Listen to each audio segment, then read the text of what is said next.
Okay, good morning. Good morning, kabaro kabayan. Ito, January 18.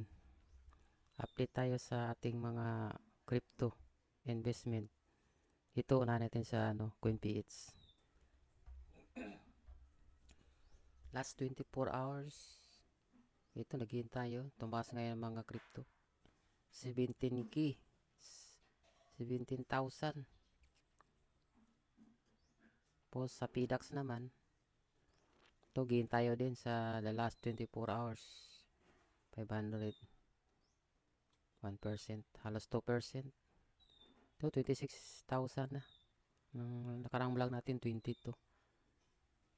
Ito sa CoinPH, 290,000. Last nakarang vlog natin, to 70 to 60. So, gain, itong araw na to, gain siya 18,000, mga ganun. Tapos ito yung mga nabili natin, dami. Dami tayong nabili dito.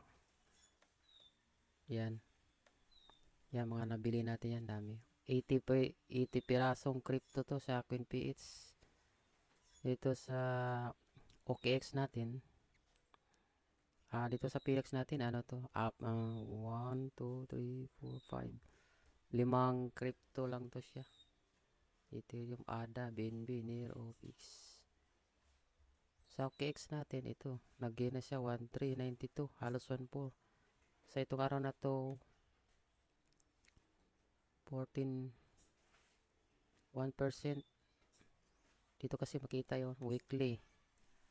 15%. Month. Bumawi na tayo, negative 3 na lang. Negative 16 last. Ayan, sa overall natin, 53% gain tayo. Kaya, ganun.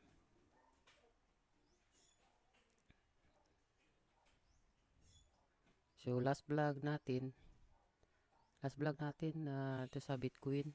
In-explain natin doon yung chart sa Bitcoin. Last vlog natin, dito yung chart na to. Dito.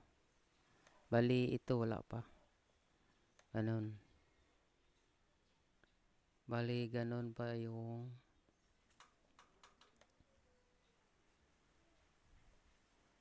ito, wala pa to.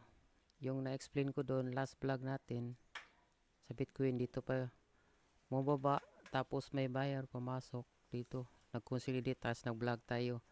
So, panoorin natin ang last vlog nating nakaraan, yung dito pa ang price. Nag-consolidate pa ito, hindi pa binasag yung trend line. Ito yung chart sa Bitcoin sa 1 hour. So, ito yung natin, tapos bawat trend line.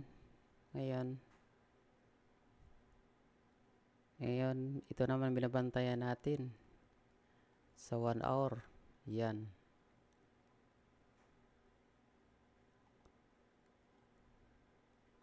Kung sakaling yung nakabili dito, sigurado lalabas dito yan kasi may trend line eh. So, pagdating dito, mauntog to. Kasi, ito, pag din to, sa seller din to na area. So, mga buyer dito lalabas. Mga nag-day trade. Yung mga nakabili dito. Pag dito, huwag ka nang bibili kasi huli na eh. Pumutok na. Huwag ka na mag-desisyon bibili kasi wala na, malayo na. Kasi kung bibili ka niyan, lahaba ng stop loss mo dito. Tapos yung kung manalo ka, konti. So, hindi maganda. Hindi pwede. Kasi pag ganun lagi mong ginagawa, maubos ang account mo. Kailangan meron kang plano. Na kung nakabili ka dito, dito ka lalabas. Yung stop loss mo dito, na area dito. Ngayon, yung nakabili dito, so, malamang dito yan sila lalabas kasi ito trend line, oh. Paglagay natin sa 4 hours.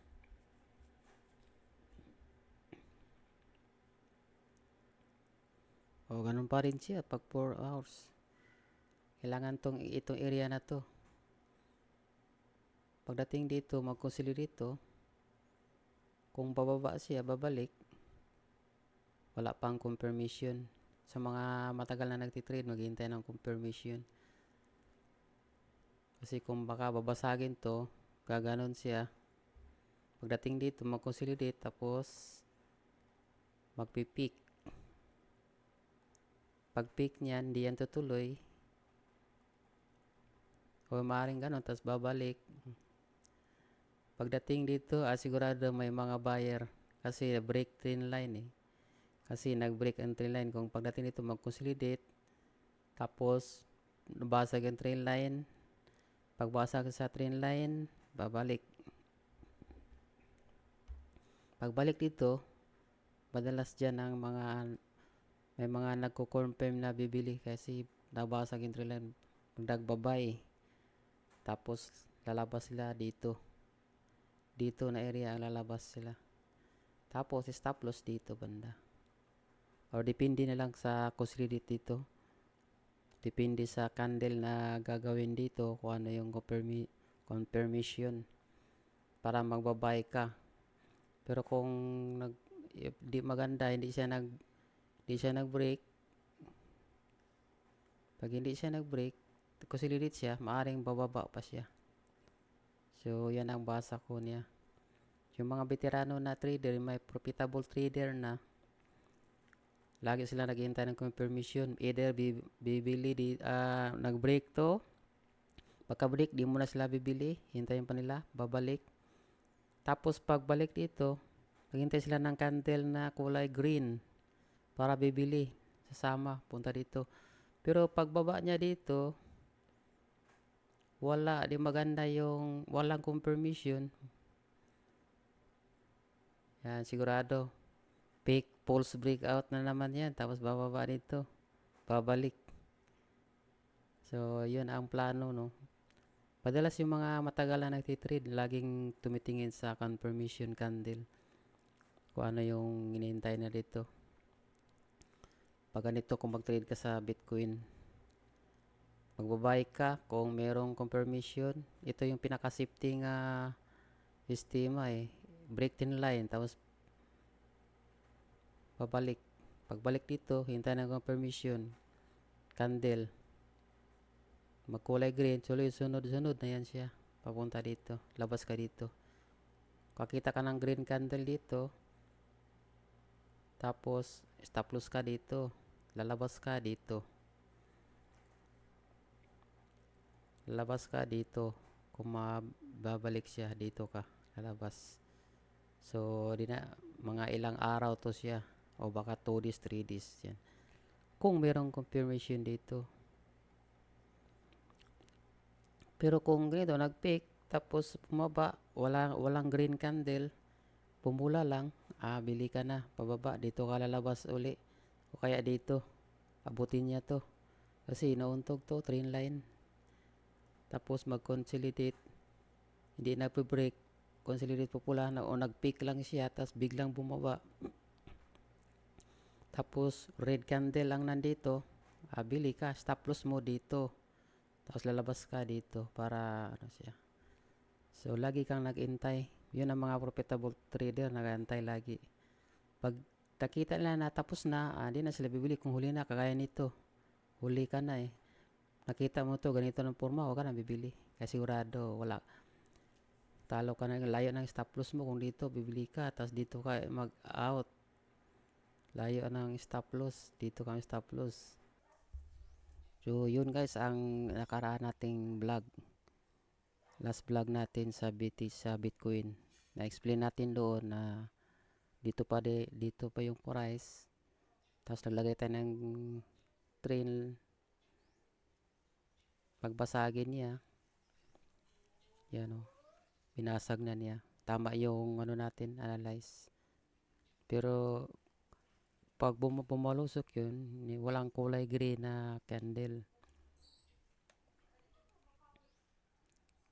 Kagaya dito, nag-attempt ang mga sila, nag-attempt. Nagkulay red. Seller yan, yung red eh. Pagdating dito, may buyer pala. Tapos na green, bumalik. Kaya merong mga buyer na dito. Kasi ni-reject niya mga seller. Kaya tumas. Pero kung hindi ito ni-reject, pagdating dito consolidate siya, naging ganito, walang ganito aggressive buyer, ayan, bababa yan hanggang dito. Ito wala na consolidate. Pagdating dito, may mga buyer. Yung katulad sinabi ko last vlog na may kulay green, yan, tutuloy-tuloy yan. So, sakto tayo doon sa nasabi. Pero although hindi natin alam, pero ito kung mag-trade ka dito, kailangan may stop loss ka kasi ito, pumili ka yan, nakita mo yan. So, dito ka may stop loss sa pinakababa. Dito. Tingnan natin. Dito ka, kung dito ka bumili sa may green, ayan, dito pala. Dito stop loss mo. Tapos, lalabas ka sa daily. Kasi day trader ka, dito ka lalabas. Dito ka lalabas. Yan, dito ka lalabas. Kaya toto 1 to 2 ang TP. 1 to 2 ang TP mo. Kaya ganun ang ano. Kung sakaling na tamaan ka, stop loss dito, tamaan. So, konti lang ang talo mo. Ayun. Pagka mali ka kasi tumuloy siya dito. Kasi dito yun siya babagsak eh. Kung habulin mo yun, malayo na. Maliquidate ka na. Kaya, ang trading kasi kailangan ano mo. Meron kang risk assessment palagi. Meron kang stop loss. Kasi pag yun ang laging ginagawa mo dito. Tapos sila, pwede mo tumahila eh. Ganun. Babulin mo ang layo na, maliquidate ka na yan. Delikado na, so yung account mo ubos.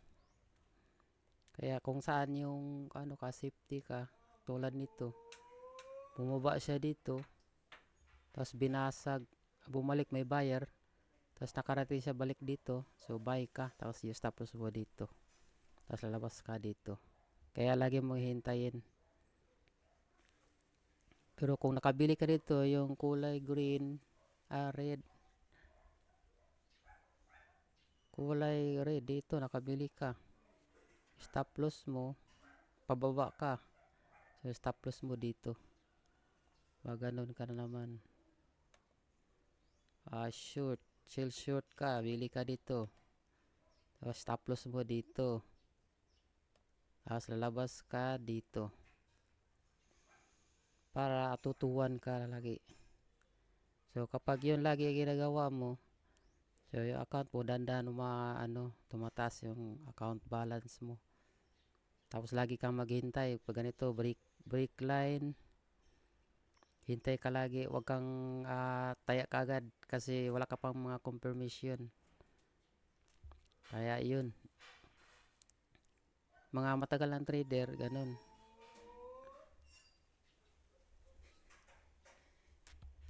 Mga matatagal na trader, di sila natitrade araw-araw na sinasabi nyo kailangan maraming trade sa isang araw. Wala yan kasi hinanap nila yung quality entry, quality out, kung saan alam na nila bago bumili o saan sila lalabas. So yun ang profitable trader. Sa mga baguhan at pamumili yan, lalo na scalping, 15 minutes, 1 minute, doon yan sila kailangan mabilisan. Saka yung mga profitable na scalper, di naman yan sila. Sa isang araw, nakilala ko Steven Dax, naman yun, scalping yun, pero magti-trade sa isang linggo yun, 2-3 lang yung pinaka quality nga entry. At saka kasi sa 5 years 10 years na siyang experience, alam na niya saan lalabas kung hinahanap niya lahat yung criteria bago siya bumili. So ganun ang trade, hindi siya pwede na pagbaguhan ka, ganun talaga, parang sugal lang ginagawa mo. Kasi kung nakita mo, uy, bili ubos. Pero mas maganda ma-experience mo siya para malaman mo kakatagalan. Pag masunugan ka ng account, doon may marami ng experience. Pag di ka sumuko, maging profitable ka. Pero pag susuko ka, tapos na ang career sa trading pag sumuko ka. Okay, yun lang guys ang update natin sa araw na to. Thank you. Follow and subscribe sa ating YouTube and Facebook